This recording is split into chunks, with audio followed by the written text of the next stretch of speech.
Hey guys, I'm Emi Grace. I'm here at AMS, and I am going to walk you through how I come up with some solos for my Trashy Tone Thursdays.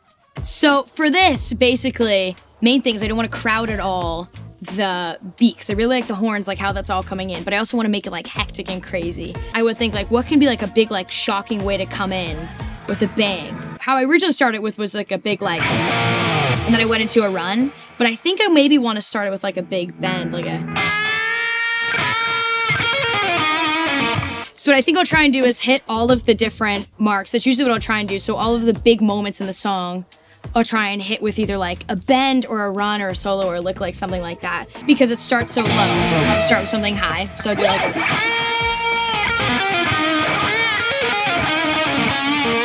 And then after that, I like to kind of just have lots of motion, so like nothing's ever staying in one place. So if we're working with that, so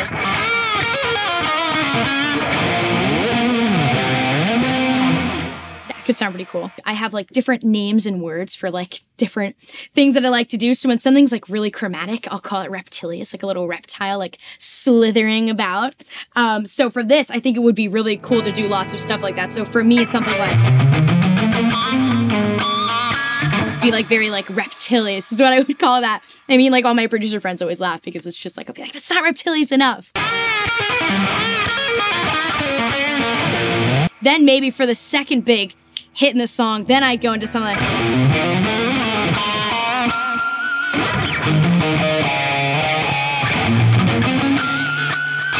I'm gonna try step out, see where I can find the best place to pinch harmonic too, because I love pinch harmonics.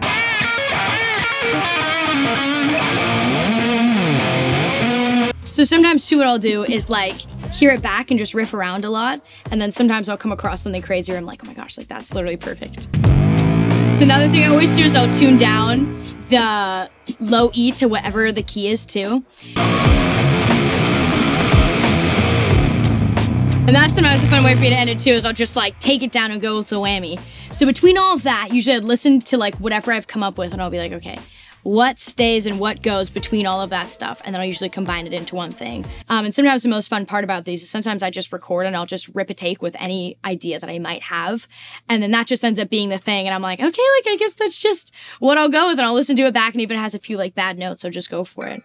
So for something like this, now that I know all my parts, it could just be something that I just like kind of come up with on the fly. I love this like easy little bit.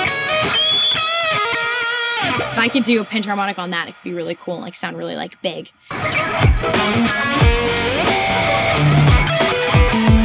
Okay, that's another thing I'll do that's a really important thing is what's like one kind of unique random little thing I can throw in there. So for this, I'll try and do something like a little like, find a really weird harmonic and see if I can incorporate that somehow too in the empty space. In the very last solo, or a couple weeks ago I posted, I literally went down the frets and just did... And I kept it because I thought it sounded like a spider just crawling down the fretboard. But yeah, that's usually how I come up with all my Trashy Tone Thursdays. I'll practice it like maybe 15 times. Alt to click, get it down, get it nailed, and then I'll play it. And one of my most commonly asked questions is, do I add the sidechain in before or after? And sometimes it kind of depends. More often than not, though, I'll put it in right after. I'll record it live, then go in and do my sidechaining in post, but sometimes it does affect the feel. For something like this, it could affect it where the kick is hitting. So yeah.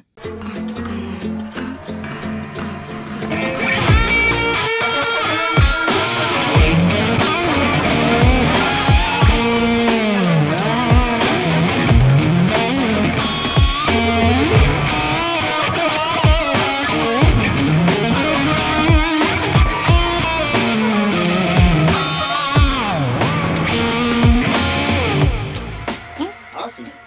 Woo! Woo! Cool.